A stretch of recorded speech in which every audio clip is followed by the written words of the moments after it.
I am so excited to be able to share something with you guys today. One of you, Vicki Joe, this is the part that's going to be up close to the head. While I was working on this, I kept on thinking, this just might be the right thing for my son. His birthday's coming up. Hi, welcome back to Lakeside Quilt Making Arts, or Dawn at the Lake. My name is Dawn. I live at the lake, so that's the name of the channel. On this channel, we move the needle every chance we get. Little ways, big ways.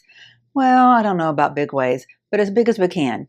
Whatever 5 minutes, 10 minutes, or 5 hours, or 12 hours that we have, put them to use wherever we can. Yesterday, I sat down at the, almost said computer. I guess it's kind of like a computer anymore. I sat down at the sewing machine and I was going to work on, here it is actually, I was going to work on the sleep sack, which is on the design wall over here. I thought, oh, great, all I got to do is put in my zipper and then I can put this thing together. I'll have it done this afternoon, no problem. I started preparing my zipper. I wanted the end of it because this is the part that's going to be up close to the head at the collar area. I wanted it to have a soft touch there. And I thought, okay, I'll get that ready one step at a time. All I got to do is figure out how to put my zipper in, read my instructions about how to do zippers because I don't have very much experience with zippers. And they can be a little bit, I don't know, if you are easy to get things backwards, you know, it's really easy to do that with a zipper. So I wanted to not do that. I wanted to think about it up front, you know, make sure I was doing things right, just take it one step at a time. Kind of proud of myself. Emotionally, mentally, I was in a nice, calm place. I was finally going to finish. And then I realized if I put this in at the top of the sleep sack, you know what's going to happen? She's going to have to put the sleep sack over her head. It would be opened from beneath there, and she would have to put it over her head. And then I start looking at it, and I'm thinking, is there enough room for her head?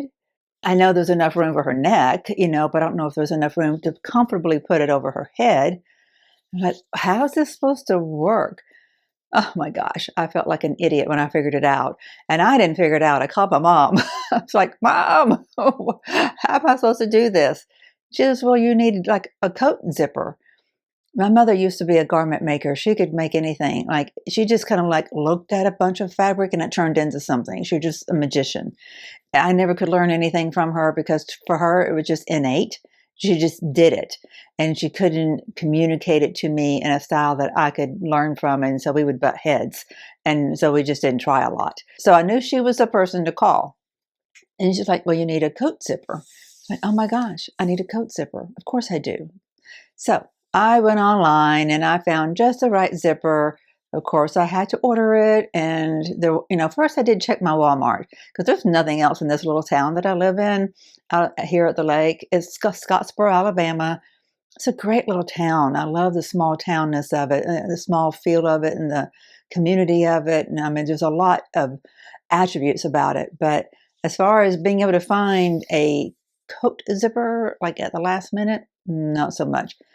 They used to have fabric at the Walmart. They don't anymore. They just have some pre-cuts. And that really breaks my heart. So what I did is I went onto Amazon and I ordered a white zipper. And I think it needs to be white because what I'm doing is I am using this fabric that's going to be lining the sides.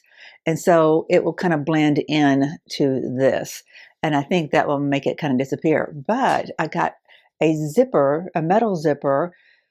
I was going to get something initially. I was going to get something, you know, it's like this nylon or whatever that is. It's just, I think if you're putting a baby in this, you know, she's going to be kicking around in it. She's probably going to try to crawl in it. We want a good sturdy zipper. So I got a sturdy zipper. I got a heavier duty zipper that has brass teeth and a brass pull. And I think that pop will be really nice. At first I thought, no, that's too heavy. That will just look, you know, like you're trying to zipper into a suitcase or something. But no, I think it's going to be perfect. So I'm excited for that to come. But it's slowing me down on my productivity. Kind of. So what I did is I just sat at the computer. I did it again. It feels like a computer. It is a sewing machine. So I sat down at the sewing machine. I just grabbed some of my scraps from the sleep sack in celebration of Halloween, I did a little short showing how you do batting. You take 2 pieces of batting, you have a nice straight edge, and you just zigzag them together. And then I showed, well, what if they don't just match up, if they're not straight edges and they're curved? Well, you overlap them and you cut them together at one time so that they sit side by side, and then you zigzag that. I tried to be kind of humorous with it, and I made it about the Monster Mash song and whatever. So I had these little pieces of batting, and I thought that's almost like a coaster size, almost like a mug rug. So I decided to go ahead and make it into a mug rug. So that's what I did. And I'm so much happier having something like this sitting on my table here to absorb moisture from my water bottle or anything else I have in here. While I was working on this, I kept on thinking, this just might be the right thing for my son. His birthday's coming up. Yep, I think this will work. Chris is not materialistic. So what am I going to do for him besides make something for him? You know, it would not make sense for me to try to buy anything for him. He just doesn't want for anything. And that's an admirable trait. It really is. But it makes you, whenever you're his mother and you want to do something for him for, you know, his birthday and for Christmas or any other time, what do you do? What's going to have any value to him? Well, when I was working on this, I thought, I know what I'm going to do. I'm going to make him a mug rug, and it's going to be an improv fish. And this is still something that's kind of developing still because I don't know exactly what I'm going to do. I had this idea hit me yesterday afternoon about how I was going to do it, and I sat down and looked through Pinterest a little bit, looked through Google a little bit, looking at images of koi, and thought, how do I do that? I could probably paint something, but is that going to make sense if my ink maybe runs when there's moisture of a glass that sets on it? You know, I don't know that it would run, but I don't want to risk that. So am I going to do it through a collage method? I'd like to explore collage, so maybe that would make sense. And then I thought of something else just a little bit ago. So I haven't locked down exactly what I'm going to do, so I'm not going to talk about it right now. Let me develop that a little bit, and then I'll share it with you, because I think it may include a little bit of embroidery. I don't know. We'll see. It doesn't have to be something overly impressive. It needs to probably be a little bit bigger than this. He uses these big plastic cups that he gets from this restaurant in town called Nuke's. And he just, you know, he has an assortment of those here. They hold a large volume. And but because they don't have a lid, like I walk around with a water bottle at all times, because if it spills over, I have less of a risk that I'm going to have to clean up something. But his are open-ended. So I feel like I might be self-serving with this gift I'm making him. Because look at this. If you've got a bottle sitting on, this is the coasters that I use around here. These are from the Grand Canyon. I went to the Grand Canyon and hiked from the North Rim down to the Colorado River at the very bottom, and then hiked back up to the North Rim. And it was a wonderful experience. It took me 3 days to do it. And it was just a monumental thing. So I love my coasters. But you think about this. If you've got a cup, a glass, whatever it is, that's sitting on the slippery surface, and you get up from a sofa and you bump it, or the dogs jump up on you and they startle you and then you bump it.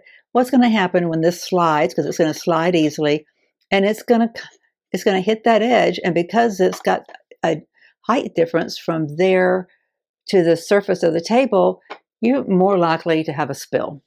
Okay, but if you have something like this, and it's sitting on that table, and this gets slid around, and one, it has a little bit more friction than what that slick stone does, but if it slides over to the edge, you know, there's really minimal height difference, just the edge of that. So you have, you know, it's probably just going to slide over to the table and not necessarily fall over. So this gift that I'm going to be making for him might be really self-serving. I don't know. We won't tell him it's self-serving. But it's going to be fun because I get to do more improv.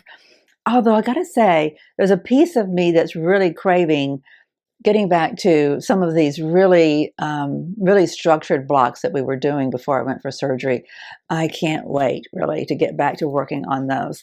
I am not going to get back to working on the piece and quilt sampler or on the motor block heads.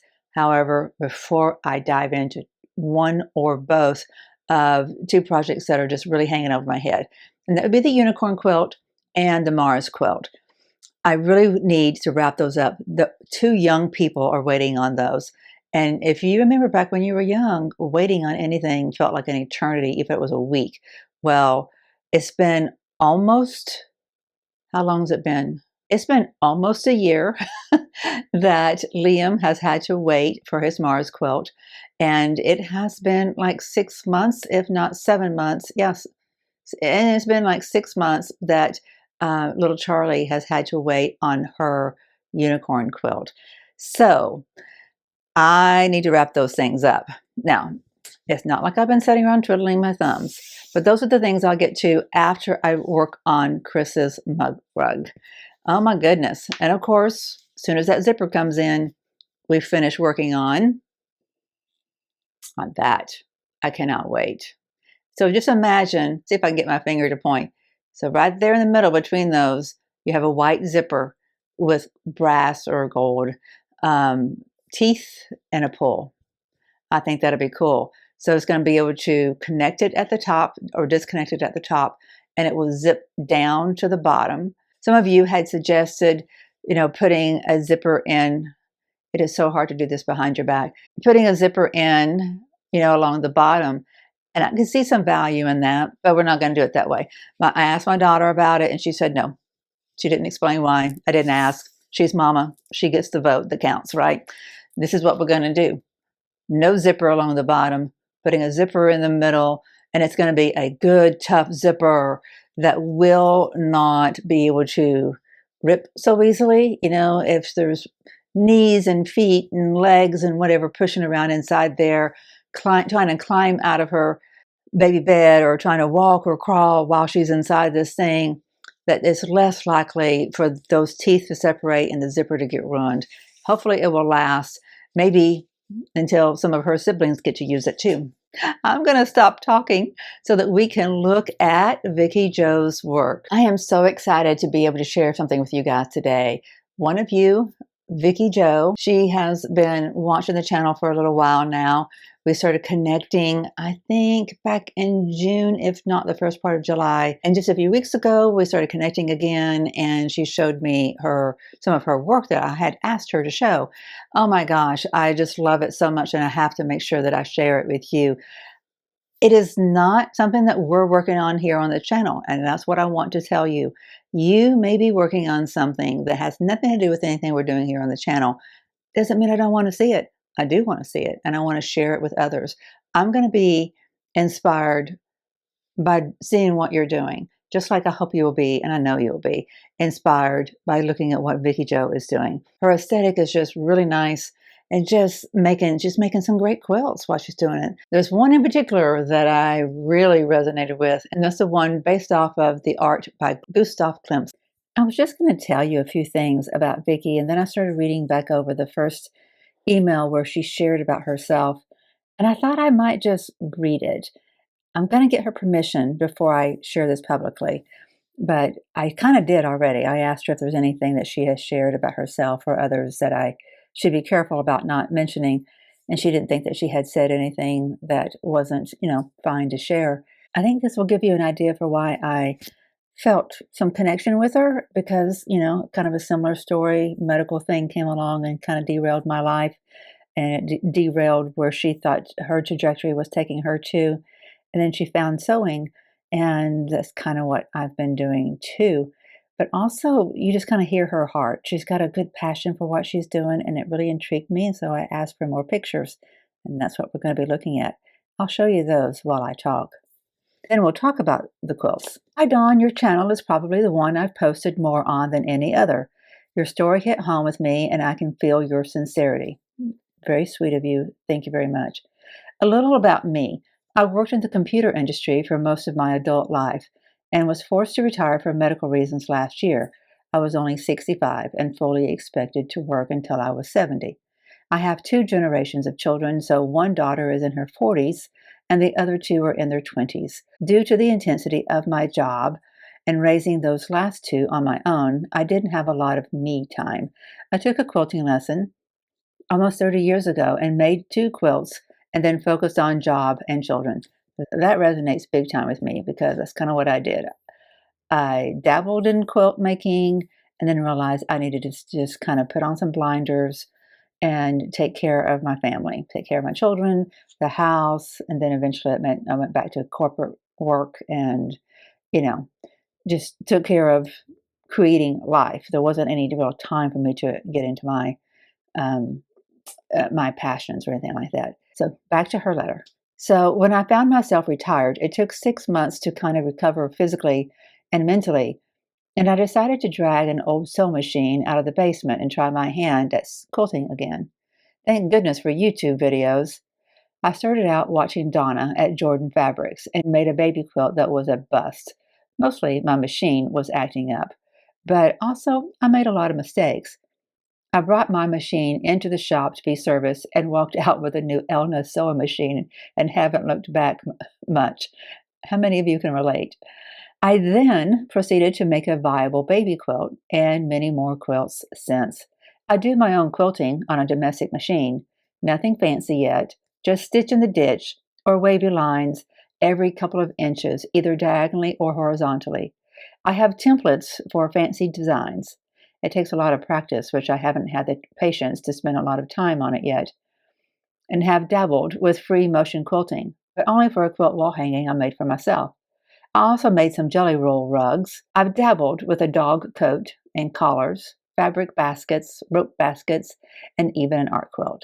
I've fixed clothes for my girls, made a curtain, but no clothing for people yet. I used to do cross stitch and embroidery when I was young. I don't recall any of the stitches, but I'm definitely able to learn again. My hands are a tad achy, so I prefer to machine sew. I watch a load of different sewing channels and somehow stumbled across yours. I think I heard about you from Deb at Our Time to Quilt. Thank you, Deb, at Our Time to Quilts. I really appreciate that. Those of you who watch Deb at Our Time to Quilt, you may already know Vicki because she's a moderator for Deb. I really would like to sit in on one of her sewing sessions, but I just can't do that while I have a house guest and, and there's a major renovation project going on in the backyard. I just can't do everything. Got to figure out what I can and can't do and be honest about it, right? I don't have a channel. I'm not sure there's room for any more. I think it would feel like working, and I'm so enjoying my freedom. I've worked full time since I was 15, so just having the freedom to not have to be somewhere at some time is such a relief. I've probably made more things than I mentioned. I do have pictures and a story for each thing I've made. I was considering a blog, but again, it seems like work. Maybe one day. I'm still thinking about you and sending healing thoughts your way. So something else that happened whenever I shared about a little bit about my medical journey and about the Ehlers-Danlos syndrome, Vicki was able to help a relative of hers to be diagnosed. This is why I share. I'm an advocate for Ehlers-Danlos syndrome and the comorbidities that go along with it, mast cell activation syndrome and dysautonomia, generally POTS, postural orthostatic tachycardia syndrome. And I do that. I promise that on this channel, we'll keep it to a minimum, but it is part of my life and it's part of what brought me here. But the biggest reason why I continue to share about it openly is because it's an area of medicine that's poorly understood. Patients suffer and go a long time before they get help and don't get help quite often, too often. It can be deadly. It's very disabling, especially if you don't get help and if you don't know what's going on. So I want to help spread the word and bring awareness or just, somebody else out there who's suffering to feel some connection to somebody else. It helps. Okay, so let's move on. So in another email, like I said, we went back and forth because we connected on a few different points.